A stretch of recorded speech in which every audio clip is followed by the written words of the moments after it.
Halo, selamat pagi semua para kawan-kawan investor.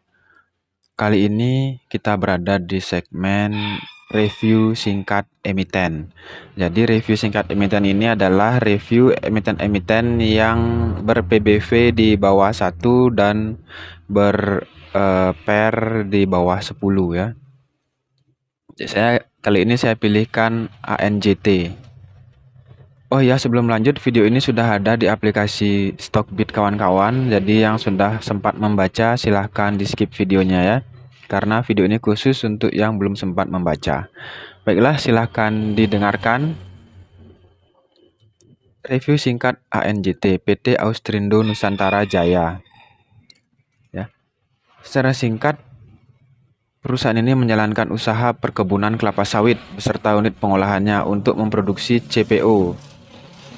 Nah, selain itu perusahaan juga bergerak di produksi dan peragangan sagu dan sumber daya energi terbarukan melalui anak usahanya. Produk-produknya yaitu minyak kelapa sawit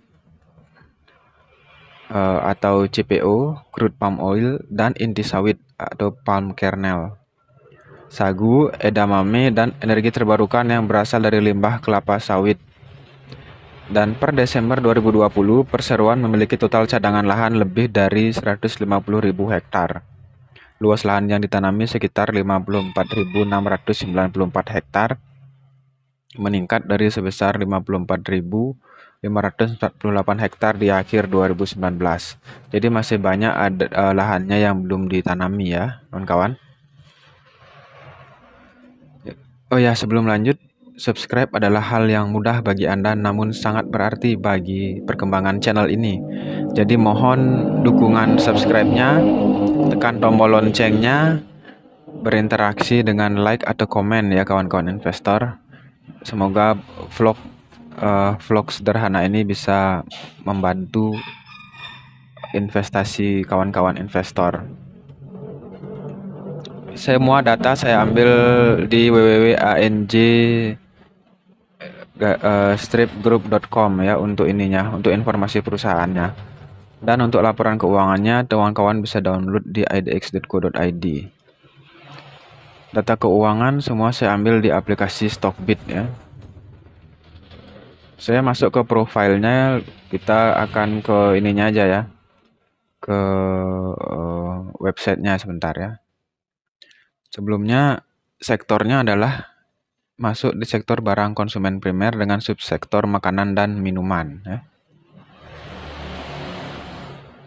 Ini listing date-nya 8 Mei 2013 dengan harga IPO 1.200.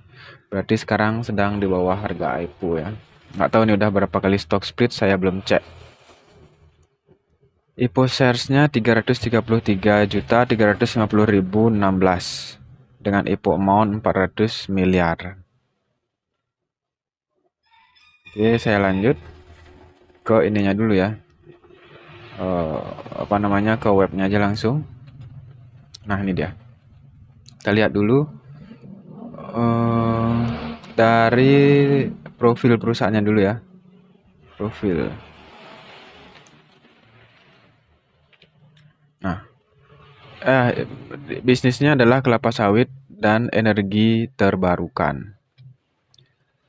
Sebelum mengubah namanya menjadi ANJ, perusahaan ini didirikan pada 16 April 1993 dengan nama PT Austindo Teguh Jaya. ATJ awalnya ya. Oke. Kemudian melakukan penawaran perdana di Bursa Efek Indonesia atas 10% dari sahamnya. Kita lihat ininya ya, langsung aja ke anak perusahaannya. Sebagai investor menurut saya kita harus melihat ini anak perusahaannya, yaitu PT Austindo Nusantara Jaya Agri atau ANJA. Itu ada di Sumatera Utara, Binanga. Ini adalah perusahaan apa ini ya? Kita lihat ya. Didirikan pada 1986, ANJA diakuisisi ANJ pada tahun 2000 melalui Verdine Investment Ltd dan mengakuisisi kepemilikan saham langsungnya pada tahun 2006. ANJA memiliki mengelola dan mengoperasikan perkebunan Sumatera Utara ya. perkebunannya di Sumatera Utara dan bergerak dalam bidang penanaman, pengembangan, dan pengolahan kelapa sawit dengan menghasilkan minyak kelapa sawit, CPO, dan inti sawit. Ya, itu. Kemudian anak perusahaan yang kedua adalah PT Austindo Nusantara Jaya Agri Siais. Sama juga, ini mengoperasikan perkebunan Sumatera Utara 2 di Padang Sidempuan. Ini di Padang Sidempuan ya. Dan yang ketiga di Belitung, di Bangka Belitung ya. Anak usahanya. Kemudian yang keempat di Ketapang, di Kalimantan Barat. Semua bisnisnya sama. Kemudian yang kelima di Empang Lawang di Sumatera Selatan. Yang keenam di Sorong Selatan, Papua Barat. Dan di Sorong Selatan dan Maibrat. Kemudian yang ke-8 di Sorong Selatan, Papua Barat juga. Ada berapa ya? Kita langsung ke bawah aja ya. Anak usahanya ini ada 13 kawan-kawan, ada 13. Banyak ya. Kemudian kita lanjut ke bisnis intinya. Bisnis intinya adalah kelapa sawit, sagu, edamame, dan energi terbarukan. Wah, dia bergerak ke energi terbarukan ya. Energi terbarukan. Ini ada banyak sekali informasi yang bisa kawan-kawan cek di websitenya. Saya lanjut aja, nggak usah lama-lama di sana. Kita lanjut ke sekarang ke pemegang sahamnya ya. Kita cek pemegang sahamnya siapa. Ini. Kita cek di profil. Kita cek di profil pemegang sahamnya itu ada PT Memimpin dengan Nurani. Wah, bagus namanya ya. Ada 40%. Dan kita lihat masyarakatnya aja. Masyarakatnya itu 8% ya. Kepemilikan masyarakat yang sangat bagus. 8%. Kemudian kita lanjut ke manajemen ya. Manajemennya ada ini George Santosa Tahija. Jadi ini keluarga Tahija ya yang punya ya. Ada Jakon George Tahija, Istini T. Sidarta, Gita Govindan ya, dan lain-lain ya. Kawan-kawan bisa cek di sana. Kita lanjut ke faktor kunci. Ke faktor kuncinya dulu ya. Sebelum ke faktor kunci, saya berikan dulu data PE-nya per 3 tahun. Itu pernah di PE-nya di atas 200 loh kawan-kawan. PE-nya pernah di 500 nih di sini. Sekarang PE-nya di 3,58 ya. Kemudian kita lihat PBV-nya. PBV-nya pernah di 0,61 tertinggi selama 3 tahun terakhir ya. Data 3 tahun terakhir PBV-nya pernah di 0,61 tertinggi. Dan sekarang di 0,34. Wah. Oke, kita lanjut ya. Sekarang kita cek di data keuangannya.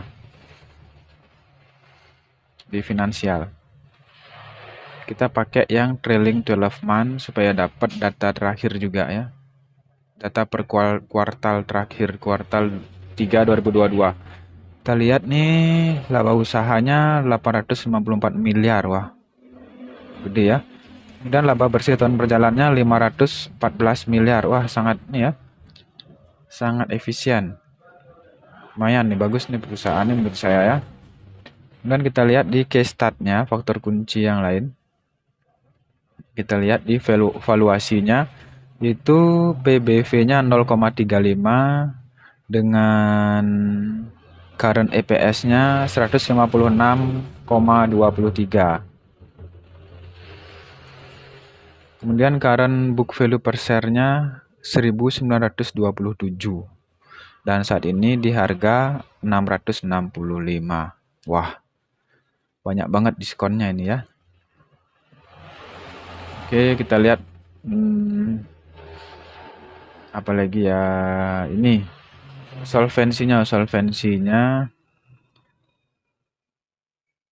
kita lihat di current ratio-nya itu 2,03. Rasio solvabilitasnya, rasio utangnya ya, kecil. Kita lihat di profitability-nya sekarang, gross profit margin-nya 15,81%. Tinggi banget ya. Gross profit marginnya 15,81%. Net profitnya 3,77%, ya masih lumayan. Tapi kecil nih, net profit marginnya kecil. Mungkin karena perusahaan keluarga kali ya. Hati-hati ya juga ya kawan-kawan investor. Kemudian saya lanjut ke ini. Funda chartnya. Wah, dia sedang mengalami tren penurunan. Oke.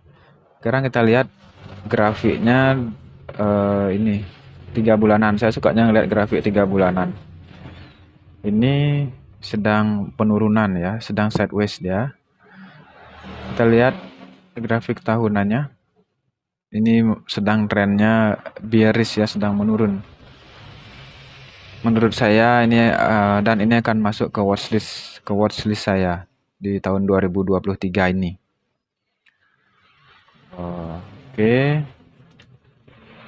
Oke, saya rasa itu saja dari saya. Oh ya, sebelum lanjut, saya disclaimer dulu. Video ini bukan ajakan membeli. Silahkan kawan-kawan lakukan analisa sendiri sebelum membeli ya. Sekali lagi untuk perkembangan channel, saya mohon dukungan subscribe-nya, komen, dan like-nya. Dan jika dirasa bermanfaat, silahkan dibagikan ke kawan-kawan investor yang lain. Terima kasih, semoga bermanfaat. Ingat selalu bahwa kalau retail bersatu, kita tak akan terkalahkan. Oke, demikian dari saya. Terima kasih. Salam cuan.